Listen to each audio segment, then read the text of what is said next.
आप सभी को मेरा सादर नमस्ते। आज की इस वीडियो में हम पद्मनी एकादशी की कथा सुनेंगे। महाराज युधिष्ठिर के पूछे जाने पर भगवान श्री कृष्ण ने उन्हें बताया, हे युधिष्ठिर, अधिक मास के शुक्ल पक्ष में आने वाली एकादशी को पद्मनी एकादशी कहा जाता है। वैसे तो प्रत्येक वर्ष 24 एकादशी आती हैं, लेकिन जब अधिक मास या मल मास आता है तो इनकी संख्या बढ़कर 26 हो जाती है। अधिक मास या मल मास में आने वाली ये एकादशी अनेक पुण्य फल प्रदान करने वाली है। इसी एकादशी का नाम पद्मनी एकादशी है। आइए अब पद्मनी एकादशी की कथा सुनते हैं। पूर्व काल में त्रेता युग में हैहक नामक राजा के वंश में कृतवीर्य नाम का राजा राज्य किया करता था। राजा की 1000 परम स्त्रियां थीं, किंतु उनमें से किसी के भी पास पुत्र नहीं था जो आगे चलकर उनके वंश को बढ़ाए, उनका राज्य संभाल सके। पुत्र प्राप्ति के लिए राजा ने कई प्रयत्न किए, बहुत चिकित्सकों को भी दिखाया, किंतु सारी कोशिशें नाकाम रहीं। एक दिन राजा ने अपना कार्यभार अपने कुशल मंत्रियों को सौंप दिया और वन में जाकर घोर तपस्या करने की ठान ली। तभी उनकी एक रानी जो बहुत ही गुणवान थी, वह रानी राजा हरिश्चंद्र की पुत्री थी। उसका नाम पद्मावती था। जब उसने देखा कि उसके पति जंगल में तपस्या करने के लिए जा रहे हैं, तब वह बोली, महाराज, मैं एक पतिव्रता स्त्री हूँ। आपके पद चिन्हों का अनुसरण करना मेरा परम कर्तव्य है, इसलिए मैं भी आपके साथ जंगल की ओर चलूंगी। रानी ने और राजा ने अपना राजसी ठाट बाट और वस्त्र आभूषण त्याग दिए और राजा ने मुनि का वेश धारण कर लिया और दोनों जंगल की ओर चल दिए। राजा कृतवीर्य ने गंधमादन पर्वत पर पहुंचकर 10,000 वर्षों तक भगवान विष्णु की आराधना करी, घोर तपस्या करी।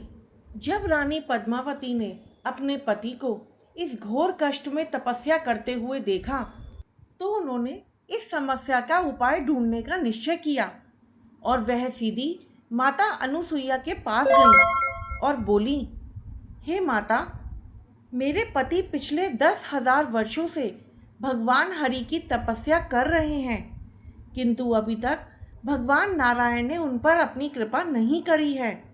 कृपया करके मुझे कोई ऐसा उपाय बताइए जिसका पालन करके हम अपनी भक्ति से भगवान श्री हरि विष्णु को प्रसन्न कर सकें और ऐसा पुत्र प्राप्त कर सकें जो भविष्य में चक्रवर्ती सम्राट बने। रानी पद्मावती की ये दशा देखकर सती अनुसुईया ने रानी पद्मावती को अधिक मास के शुक्ल पक्ष में आने वाली पद्मनी एकादशी का वर्णन किया और इस व्रत पालन की पूरी विधि बताई। माता अनुसुईया के यथा अनुसार रानी पद्मावती और राजा ने एक साथ मिलकर इस व्रत को संपूर्ण किया और भगवान श्री हरि विष्णु का स्मरण और नाम जप करते हुए इस व्रत को विधि पूर्वक संपन्न किया। उन दोनों की इस भक्ति और निष्ठा को देखते हुए भगवान विष्णु ने प्रसन्न होकर उन्हें दर्शन दिए और भगवान हरि बोले, हे रानी पद्मावती, तुमने अपनी इस घोर निष्ठा और भक्ति से मुझे अति प्रसन्न किया है। मैं तुम पर अति प्रसन्न हूँ।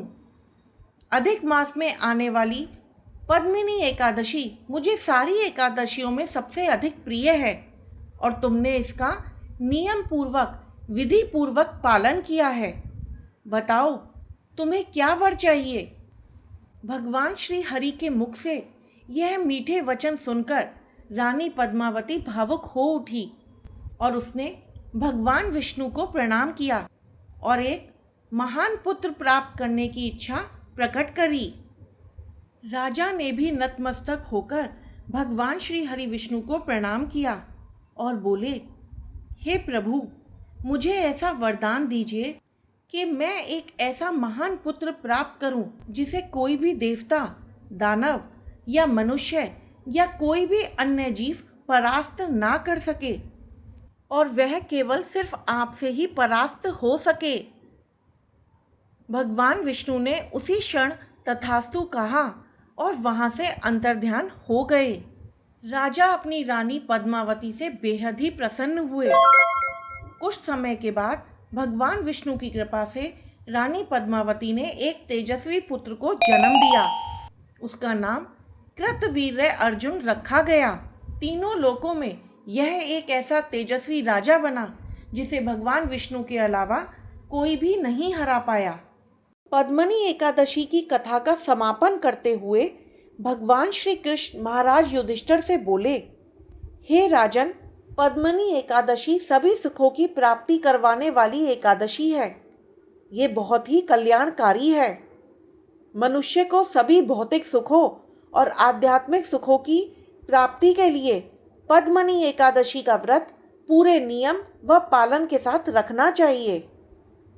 सभी लोग प्रेम पूर्वक कहिए, जय श्री लक्ष्मी नारायण।